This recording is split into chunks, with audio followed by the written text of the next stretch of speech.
Nigeria's federal government has hired an American lobbying firm in a $4.5 million contract in order to communicate Nigeria's efforts in protecting Christians back to the United States government. Now, let's take a look at this contract here.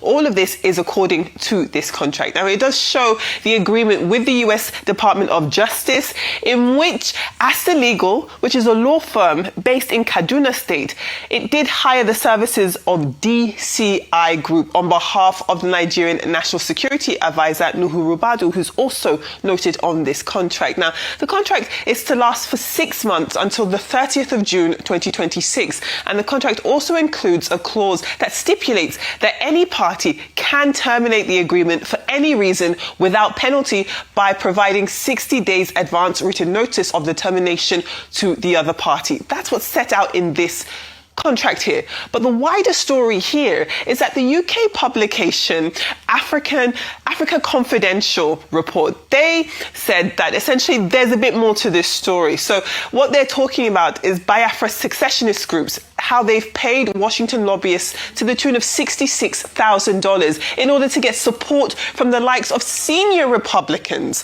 the likes of Ted Cruz.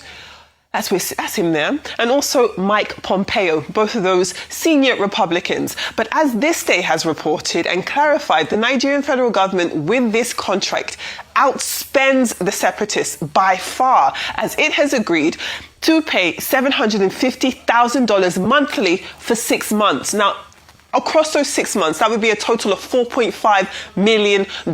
Now, we have seen these reports. There have been reports circulating citing $9 million, but that's actually not true at this point. Now, at the end of this initial 6-month period, the contract can be renewed for another 6 months, which would take the total amount to $9 million, but that hasn't happened yet. What has happened, what is confirmed, is $750,000 monthly for 6 months, which totals to $4.5 million. Now, we remember that all of this stems from the Trump administration redesignating Nigeria a country of political concern. This followed allegations of Christian genocide here in Nigeria. And we do know that this also was coming off the back of that Christmas Day strike. Now, meanwhile, in the latest signal of a positive Nigeria-US relationship, Washington has delivered a new batch of military supplies to Abuja. We're seeing that on the screen here. Now, the United States Africa Command, AFRICOM, issued a statement on X on Tuesday confirming the update, but did not disclose the specific nature or quantity of the delivery. That being said, the move signals a sustained U.S. security engagement with Nigeria amid rising concerns over terrorism, insurgency, and transnational crime across parts of the country. Now, what you're seeing behind me are images following that Christmas night strike. The United States forces did conduct airstrikes in Sokoto State, and they were targeting Islamic State-linked militants accused of working with the Lakurawa jihadist group and also local armed bandit networks. Those strikes followed a diplomatic disagreement sparked by allegations of persecution and of violence against Christians in Nigeria, which we also talked about in our very first story. Okay, so this is my thoughts about this lobbying conundrum and the lobbying warfare. I think we are all losers in this as Nigerians, both the Biafran Lobbyist Group and the federal government. And I'll take you back to 1968. In the thick of the Civil War, the Biafran side engaged a Geneva-based lobbying company and a media PR company called Mark Press to propagate their ideology, their ideas, and have easy passage. And we're telling the Biafran story then. The Nigerian government also reacted, got their own PR company too, to be able to equalize it.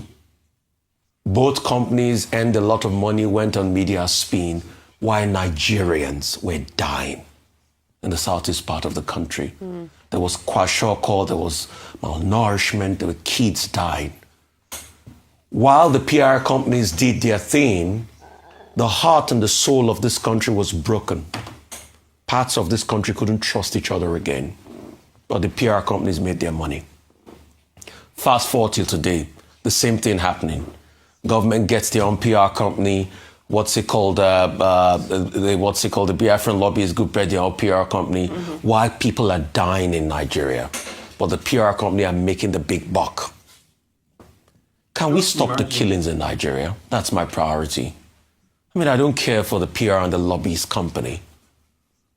Let's have a country where people will not die, where they will have sanity, where they can truly say Nigeria did not happen to them. Look at the front page of the Daily Trust.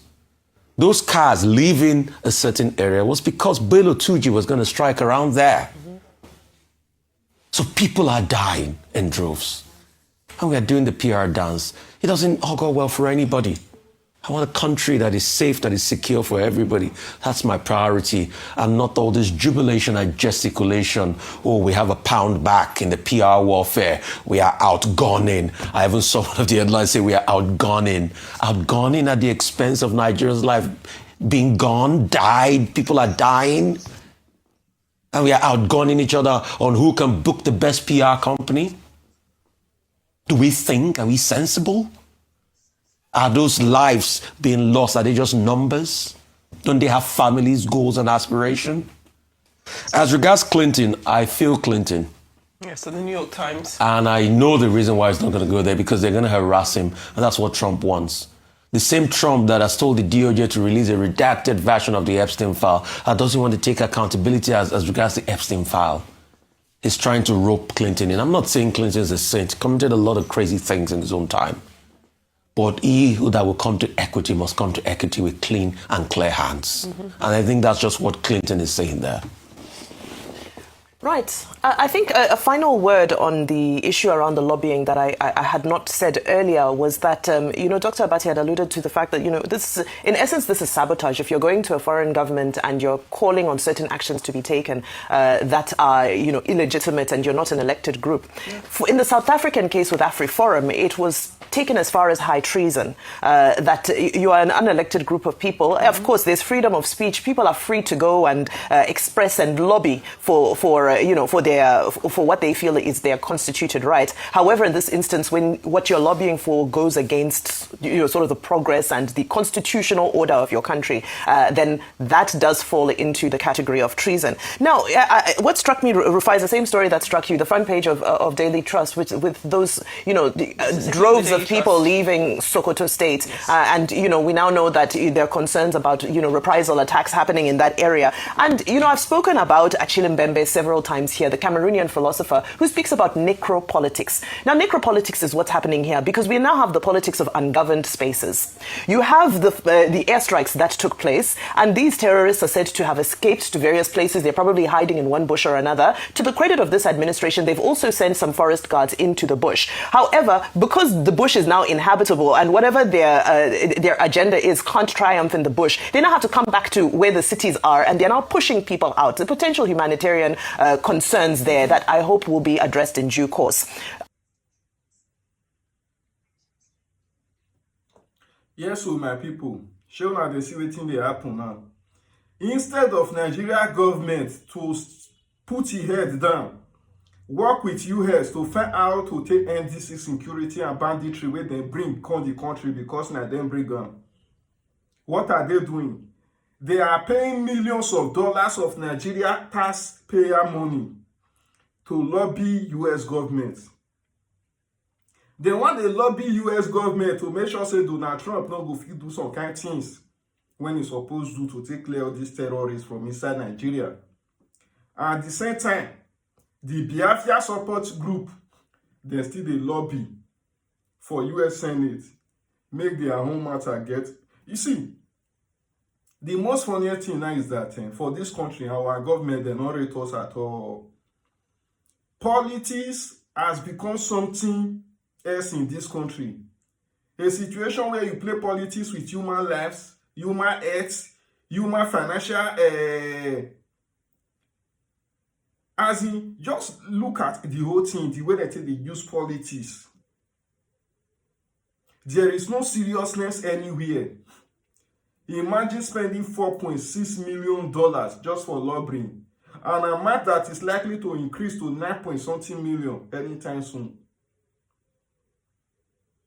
Nigeria, who do us this one? Like and share this video.